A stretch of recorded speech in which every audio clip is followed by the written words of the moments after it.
So first of all, I would like to thank the organizers for providing this wonderful forum to all of us every year. And it's always a great pleasure to be together. Okay. So I've changed the title a little bit, considering the time constraints. So I'm going to talk about some recent work I've been doing with one of our graduate students, Anuj Kumar Singh. Okay. So this is on non-equilibrium kinetics in a magnetic fluid. And that's the topics that I will cover very quickly. Okay. First, I'll talk about spinodal decomposition in fluids, and then introduce this model called the Stockmeyer model for magnetic fluids. And we've unearthed some unexpected outcomes in the coarsening studies of the Stockmeyer fluid. Okay. And if possible, I'll just tell you a little bit about the asymptotic states which seem to be showing very unusual magnetic order. Okay. So that's a little bit about spinodal decomposition. Okay. So that's the spinodal decomposition curve in the temperature density plane. Okay. And a liquid gas phase transition is induced when a homogeneous fluid is quenched below the spinodal temperature. Okay. So that's the quench that one can see in the schematic. Okay. And as soon as one does the quenching, the coexisting phases or domains, they're going to coarsen with time and form either droplets or bicontinuous phases. Okay? So you get the droplets if you quench in the nucleation region. Okay? So that's a typical picture that one will see if you quench in this region. And if you quench in the spinodal decomposition region, you get these bicontinuous structures. Okay? And the evolution naturally involves capillary forces, viscous dissipation, and fluid inertia. If the morphology of the domains does not change with time, apart from a scale factor, the growth process is described by a unique length scale, which I'm going to call as L of t, and typically this describes the size of a domain. Okay? So L of t usually goes as a power law with respect to time. Okay? So L of t goes as t raised to alpha. With the exponent alpha, it depends on the dominant transport mechanism that drives the coarsening or the segregation in the system. So a little bit about growth laws, since I don't think anyone has talked about them in this forum this time. Okay? So for diffusive dynamics, L of t obeys what is called as the Lifshitz-Alan-Kahn law. That is L of t goes as t raised to half. And this is if your order parameter is non-conserved. Okay? On the other hand, if you have a conserved order parameter, like in a binary mixture, L of t goes as t raised to 1/3. Okay? And that's what is popularly called as the Lifshitz-Lyozov law. Okay? And in solid phase separating mixtures, these are the only growth laws that one will see. Okay? But for fluids, on the other hand, hydrodynamic effects become important after the initial diffusive regime, and you see additional growth laws. Okay?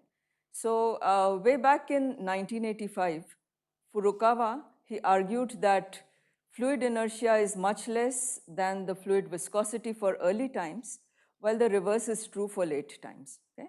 And he did a dimensional analysis, and from the dimensional analysis, it was found that L of t goes as t, and that's what is called as the viscous hydrodynamic regime, and L of t goes as t raised to 2/3, and that is what is called as the inertial hydrodynamic regime. Okay?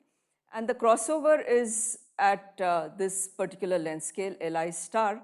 Let's keep that in mind. And let's also see what it depends on. Okay? So Li star has this particular form, eta square over sigma tilde rho, okay, where eta is the viscosity, sigma is the surface tension, and rho is the fluid density. Okay? And it actually marks the crossover from a low Reynolds number, viscous hydrodynamic regime, to a high Reynolds number, inertial regime. Okay? Now, why are we interested in going through all this? The reason is that the inertial regime, it has remained elusive in molecular dynamic simulations, although they include details of the microscopic physics, and it also has inbuilt hydrodynamics. Okay? But I must mention that it has been looked at by people using lattice-Boltzmann equations. Okay?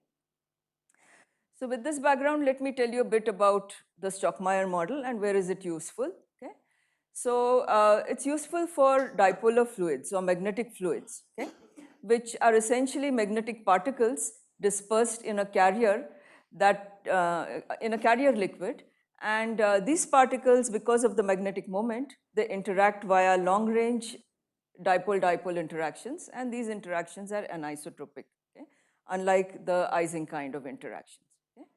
And what was found was that these magnetic fluids exhibit a gas-liquid coexistence regime and magnetism even in the absence of the magnetic field. Okay? So the dipolar-dipolar interactions play a crucial role in organizing the particles in this fluid. Okay? And common examples here are ferrofluids, then certain kinds of liquid crystals and polymers. Okay? So that's the Stockmyer model. Okay? It comprises of two parts. One is the very familiar, both parts are very familiar, but now we've put them together. Okay? So that's the Lennard-Jones contribution. Okay? And this is the interaction between the dipoles. Okay? And the major, so where mu is the dipole moment of the particles that have been infused in the liquid. Okay? And the major effect of introducing dipoles is in enlarging the gas-liquid coexistence curves. Okay? So for example, mu equal to 0 is over here, and mu equal to 2.5 is somewhere here. Okay? So what we do is comprehensive MD simulations to study phase separation in the Stockmyer fluid. And naturally, because of the long-range interactions, one has to use Ewald summations. And because there's hydrodynamics, one can use either the Nose-Hoover thermostat, or there are other ways of doing it also. Okay? So that's my first slide. Okay? This is telling you about the spinodal decomposition. And as the name indicates, I'm just showing results for quenches which have been done in the spinodal decomposition region. Okay? So that's the morphology in the high temperature phase. It's an isotropic morphology, and so that's a starting point. Okay, and of course you have it. It's a little dilute for different densities if the density is lower. Okay, so we started with this and looked at quenches to low temperatures. Okay, so this was about what I'm presenting here is 1.05, but we've gone to really very low temperatures also. Okay, so one sees that as time evolves, you get a lot of organization in the morphologies. Okay, and magnetic order develops, and as the correlation functions indicate, these are still liquid at low temperatures. Okay. So one aspect was to look at the asymptotic morphologies, which exhibited very nice magnetic properties. I'm not really talking about them over here. And the other intriguing aspect was that these, the system, when we studied the non-equilibrium evolution, it exhibited inertial growth. Okay, so L of t is the length scale of the domains that are formed. Okay, and that's studied as a function of temperature. And one can see that it has this very nice slope of t raised to 2 by 3 in the system. Okay, so that's that was something that was unusual. Okay, and then we have some kind of a hand-waving argument to explain why you have this accelerated inertial growth. Okay, but since my time is up, I won't go through it. Okay, but the carry-home message is that we now have identified a magnetic fluid which has overwhelming inertial hydrodynamics right from the outset, and we actually can trace its origin to increase surface tension, which happens because of the dipole-dipole interactions between the magnetic particles. Okay? And a lot of details are provided here, and we are continuing to work on this topic. Okay? So many interesting things are coming out, but maybe for an interested reader, you can just take a look at the references. Okay, thanks. Questions?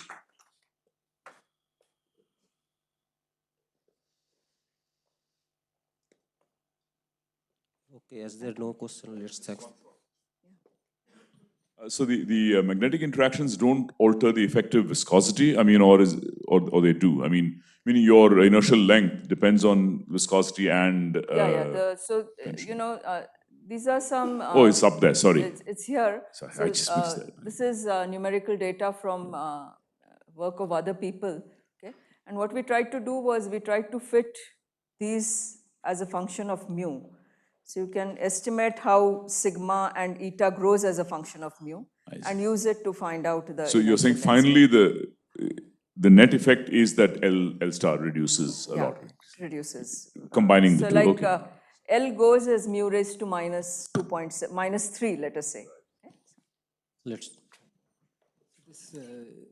So you have a magnetic order. I mean, so let's say if you're just increasing temperature or something, I mean, so you see like a second order. What kind of a transition? Yeah, is this? so I actually didn't, look at the part over here. Okay, so this is describing the magnetic order. Okay, so interestingly, first, you have the onset of magnetic order, and then you have the onset of spatial order. So there are many other things that one could calculate. For example, the bond order parameters that I think Prabal introduced, okay, which tell you about the spatial order in the system. Okay, so that gives us an indication about the spatial order.